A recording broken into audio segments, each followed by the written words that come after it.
हाँ तो नमस्कार बच्चों, कैसे हैं आप लोग। उम्मीद करते हैं आप लोग स्वस्थ होंगे और मस्त होंगे और अपनी पढ़ाई अच्छे से कर रहे होंगे। स्वागत करता हूं आपके अपने इस प्यारे से यूट्यूब चैनल रोशनी ऑनलाइन क्लासेज और प्यारे से इस फेसबुक पेज ऋषि कपूर में। उम्मीद करता हूं आप लोग स्वस्थ होंगे और मस्त होंगे और अपनी पढ़ाई अच्छे से कर रहे होंगे। आज हम लोग क्लास 9th का हिंदी जो हमारा बुक है उसका हम लोग काव्य खंड का चैप्टर नंबर 1 कहानी का प्लॉट इस पाठ के हम लोग लेखक परिचय के बारे में समझेंगे। तो आप लोग वीडियो को शुरू से लेकर अंत तक जरूर देखेंगे। अगर आप बिहार बोर्ड की तैयारी किसी भी परीक्षा के लिए करते हैं तो आप इस चैनल को सब्सक्राइब जरूर करें। देखिए, हम लोग जो पढ़ेंगे, हमारा चैप्टर का नाम है कहानी का प्लॉट और इसका लेखक परिचय हम लोग करेंगे। तो आप लोग वीडियो को ज़्यादा से ज़्यादा शेयर करिएगा और इसे सब्सक्राइब जरूर कर लीजिएगा। चलिए, अब हम लोग समझते हैं कि जो कहानी हमारा है, यानी कहानी का प्लॉट, कहानी का जो प्लॉट है वह किसने लिखा है। याद रखिएगा, यह जो हम लोग पढ़ रहे हैं क्लास 9th का हिंदी किसका है, तो क्लास 9th का। अगर आप बिहार बोर्ड की तैयारी करते हैं तो आपके लिए अब अच्छा वीडियो रहेगा। चलिए देखेंगे हम लोग कहानी का क्या है प्लॉट, कहानी का क्या प्लॉट। इसका लेखक की जब हम लोग बात करेंगे तो लेखक की बात हम करेंगे तो पहला हेडिंग हमारा होगा लेखक। इस कहानी के लेखक कौन है, यानी कहानी का प्लॉट, कहानी के लेखक कौन है। तो याद रखिएगा, कहानी के लेखक हमारा हो जाएंगे शिवपूजन सहाय।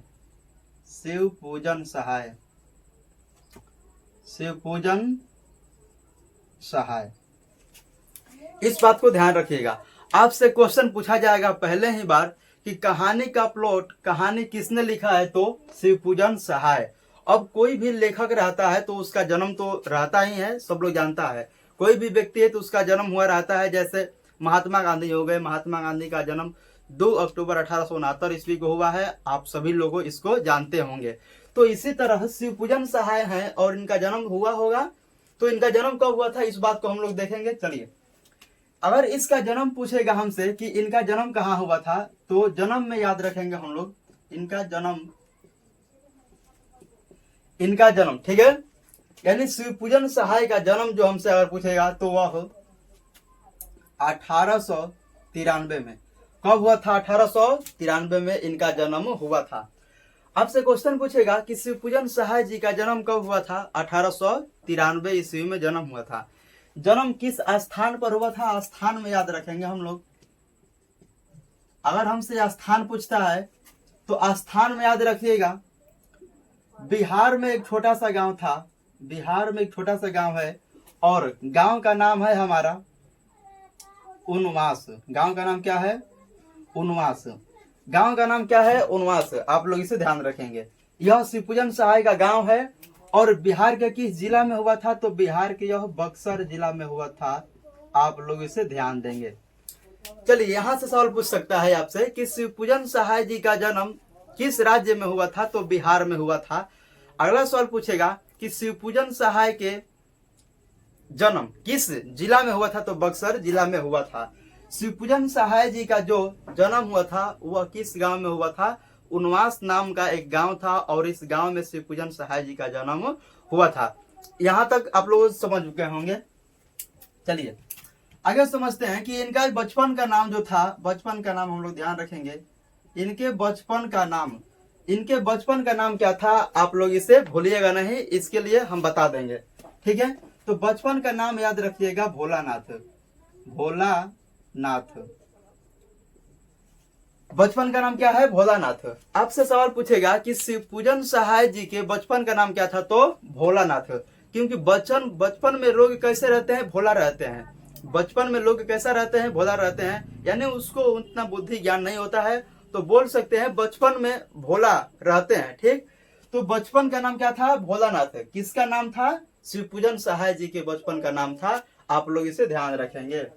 तो बचपन का नाम हम तो लिख दिए यहाँ पर, क्या था हमारा, शिवपूजन सहाय का बचपन का नाम था भोलानाथ। आगे हम लोग टॉपिक लिखेंगे। देखिए, शिवपूजन सहाय जो थे वह कुछ समय तक अपनी पढ़ाई अपने गांव के इलाकों में ही किया और उसके बाद जब इन्होंने 10वीं की परीक्षा पास कर लिया, किसकी परीक्षा पास किया, 10वीं की परीक्षा पास किया। 10वीं की परीक्षा पास करने के बाद इन्होंने क्या किया कि बनारस के एक अदालत में, बनारस के कहा एक अदालत में, ठीक है, जब इन्होंने 10वीं की परीक्षा पास की, किसकी परीक्षा, 10वीं की परीक्षा पास की, तो 10वीं की परीक्षा पास करने के बाद इन्होंने वकालत का काम किया। कौन सा काम किया, वकालत का काम किया। वकालत का काम कहां पर किया था, तो बनारस में। कहां काम किया था, बनारस में काम किया था। इस बात को आप लोग ध्यान रखेंगे। यानी आपसे सवाल पूछता है, सवाल पूछेगा कि शिवपूजन सहाय 10वीं की परीक्षा के बाद किस यानी कौन सी नौकरी कर रहे थे, तो वकालत की नौकरी कर रहे थे। इस बात को आप लोग ध्यान रखिएगा, ठीक है। जब ऐसे ही शिवपूजन सहाय का अपना काम बढ़ रहा था, उसके बाद जब 1920 ईस्वी में 1920 में क्या हुआ था, असहयोग आंदोलन। हम लोग जानते हैं कौन सा आंदोलन हुआ था, असहयोग आंदोलन। तो असहयोग आंदोलन हुआ था। असहयोग आंदोलन कब हुआ था, 1920 में। किसने किया था, महात्मा गांधी। महात्मा गांधी किसने किया था, महात्मा गांधी। आपसे सवाल पूछ सकता है कि असहयोग आंदोलन किसने किया था, महात्मा गांधी। कब किए थे, 1920 ईस्वी में।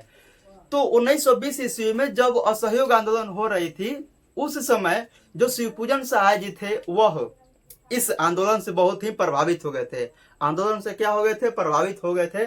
जैसे किसी लड़का को अगर पढ़ने के लिए मोटिवेट करते हैं हम लोग कि पढ़ना चाहिए, तो उसको क्या बोलते हैं, मोटिवेशन सुनाते हैं। या अगर हमारे अंदर देशभक्ति की भावना जगानी होती है तो हम लोग राष्ट्रीय को सुनते हैं कि नहीं सुनते हैं, तो सुनते हैं। तो जब इनको मालूम चला कि महात्मा गांधी नाम के कोई एक नेता है और इन्होंने असहयोग आंदोलन कर रहे हैं, तो इनको लगा कि इस असहयोग आंदोलन में हमको भाग लेना जरूरी है।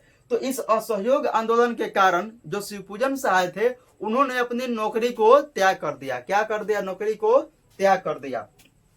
तो इस असहयोग आंदोलन के बाद यानी असहयोग आंदोलन के प्रभाव से, असहयोग आंदोलन के प्रभाव से किसने अपनी नौकरी त्याग दी थी, शिवपूजन सहाय। शिवपूजन सहाय समझ में आ गया, शिवपूजन सहाय। आप लोग इसे ध्यान रखेंगे। शायद आपको इस नीचे बोर्ड पर नहीं दिख रहा होगा, इसके लिए क्षमा चाहता हूं। तो 1920 में कौन सा आंदोलन हुआ था, असहयोग आंदोलन। किसने किया था, महात्मा गांधी। असहयोग आंदोलन किसने किया था, महात्मा गांधी। आपसे सवाल पूछता है कि किस आंदोलन के प्रभाव में आकर शिवपूजन सहाय ने अपनी नौकरी से त्याग पत्र दे दिया था, तो वह असहयोग आंदोलन होगा। इस चीज को आप लोग स्क्रीनशॉट ले सकते हैं, फिर मैं आपको बताऊंगा। उम्मीद करता हूं आप लोगों ने इसका स्क्रीनशॉट ले लिया होगा। यहाँ पर एक गलती हो गया है, जहां पर मैंने यहाँ पर लिखा है भोलानाथ, तो यहाँ पर इसमें आकार छूट गया है, इसके लिए क्षमा चाहता हूं। तो हम लोगों ने इतना जानकारी प्राप्त कर लिया है, अब इसको मिटाते हैं और आपको हम इसके बारे में और चीजें बताते हैं।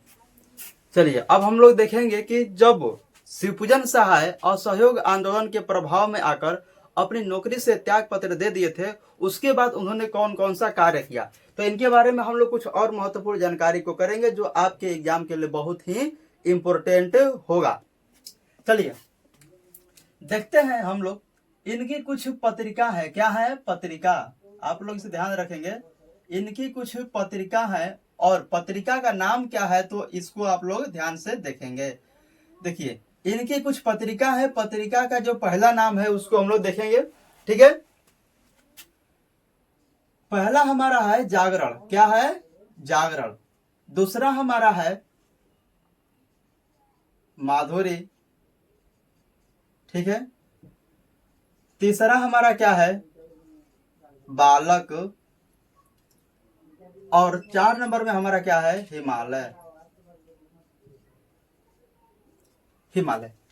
चलिए देखिए, शिवपूजन सहाय जो व्यक्ति हैं यानी जो लेखक हैं, उन्होंने कुछ पत्रिकाओं का संपादन किया है, जिसमें उनकी 4 पत्रिकाएं बहुत ही प्रमुख है या प्रसिद्ध हैं, बोल सकते हैं, ठीक है। जिसमें पहला हम लोगों का है जागरण, दूसरा हम लोगों का है माधुरी, तीसरा हम लोगों का क्या है, बालक, और चौथा हम लोगों का क्या है, हिमालय। इसको ध्यान रखेंगे। चलिए इसके लिए हम एक ट्रिक बताते हैं। देखिए पत्रिका है, ठीक है, कोई व्यक्ति होगा वो जागा होगा, ठीक है, कोई व्यक्ति क्या होगा, वो जागा होगा, ठीक है। लेकिन जागी कौन है, माधुरी। कौन जागी है, माधुरी। माधुरी जगाई है किसको, अपने बालक को। माधुरी किसको जगाई है, अपने बालक को। और बालक को लेके कहाँ जाएगी? हिमालय में। तो कोई एक व्यक्ति है, पहले वो जागा होगा। तो जागा है कौन? यानी माधुरी जागी है। माधुरी अपने बच्चे को जगाई है यानी बालक को, और बालक को जगाकर कहाँ पर ले गई है? हिमालय में। तो याद रखिएगा, जागरण, माधुरी, बालक और हिमालय किनकी पत्रिकाएं हैं? तो शिव पूजन सहाय की। यहां पर इसको ध्यान रखेंगे, ठीक है। अब देखिए, यहाँ पर इन्होंने कुछ हिंदी में एक अपना उपन्यास लिखा है। हिंदी में अपना क्या लिखा है? वो एक उपन्यास लिखा है।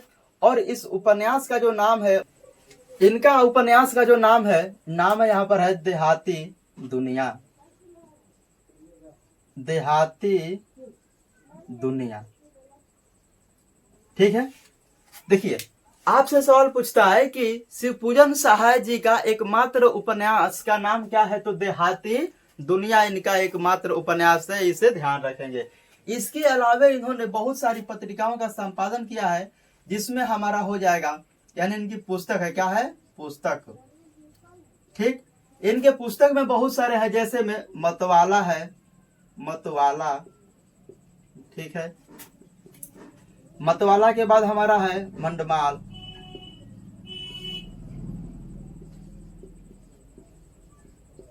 मंडमाल, ठीक है।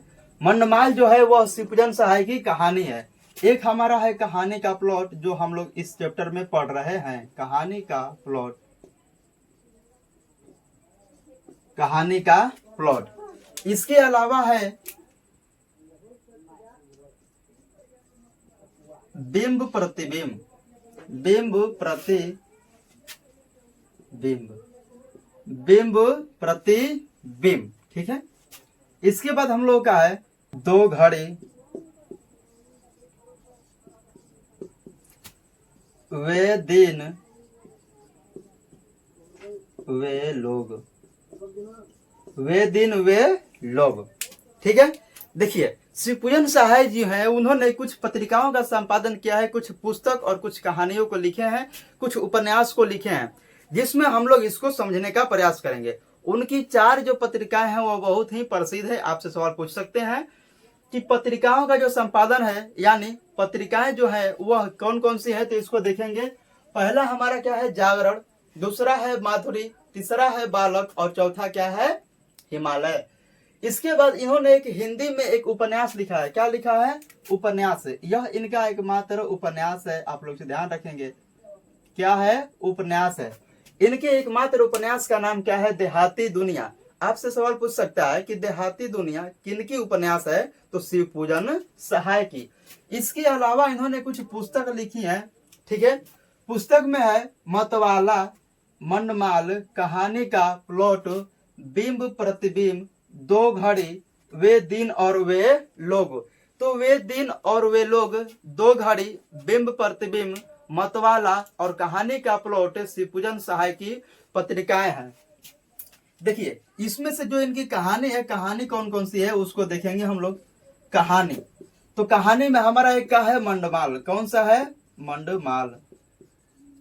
मंडमाल इनकी क्या है? एक कहानी है। दूसरा जो कहानी का इनका नाम है कहानी का प्लॉट, कहानी का प्लॉट, कहानी का प्लॉट। तो आपसे सवाल पूछ सकता है कि मंडमाल किनकी रचना है? शिवपूजन सहाय की। कहानी का प्लॉट किनकी रचना है? शिवपूजन सहाय की। आपसे सवाल पूछ सकता है कि निम्नलिखित में से शिवपूजन सहाय की रचना कौन सी है? तो इसमें से 4 ऑप्शन में से कोई ऑप्शन हो सकता है और कोई ऑप्शन नहीं होगा, ठीक है। आपसे सवाल पूछ सकता है कि कहानी का प्लॉट शीर्षक कहानी निम्नलिखित में से क्या है? तो यह कहानी है। क्या है? कहानी है। इस बात को ध्यान रखेंगे। इस बात को क्या रखेंगे? आप लोग ध्यान रखेंगे।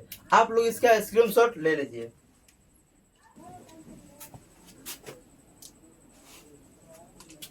देखिए, वर्ष आता है शिवपूजन सहाय का जो 1963 में इनका देहांत हो जाता है। क्या हो जाता है? देहांत हो जाता है। देहांत जिसको हम लोग निधन भी बोलते हैं। क्या बोलते हैं? निधन। यानी 1963 में निधन किसका हो गया था? शिवपूजन सहाय का। शिवपूजन सहाय का,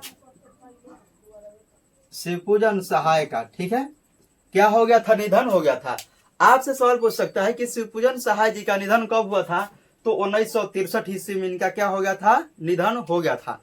ठीक है, तो इन्होंने कुछ यह जो कहानी लिखी है, ठीक है, कहानी का इनका नाम क्या है, कहानी का प्लॉट, कहानी का प्लॉट, यह क्या है, तो कहानी है। क्या है, कहानी है।